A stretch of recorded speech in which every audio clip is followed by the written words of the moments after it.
করতে যাবো কি?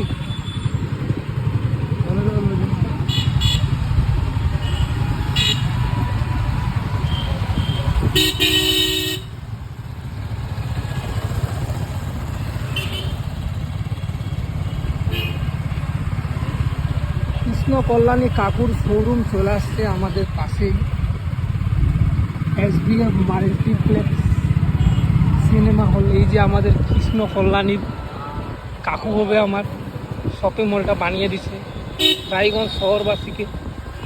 এই যে আমাদের 99 টাকা দামের টি শার্ট মিলে এখানে বিশাল, কি বলো সম্ভব, 1400-1500 টাকা দামের টি শার্ট মিলে মন্টি কার্লো। চলে যাও, মজাই মজা। আজকের ব্লগটা এখানেই শেষ করি তাহলে, 1 মিনিট হয়ে গেছে। Bye bye.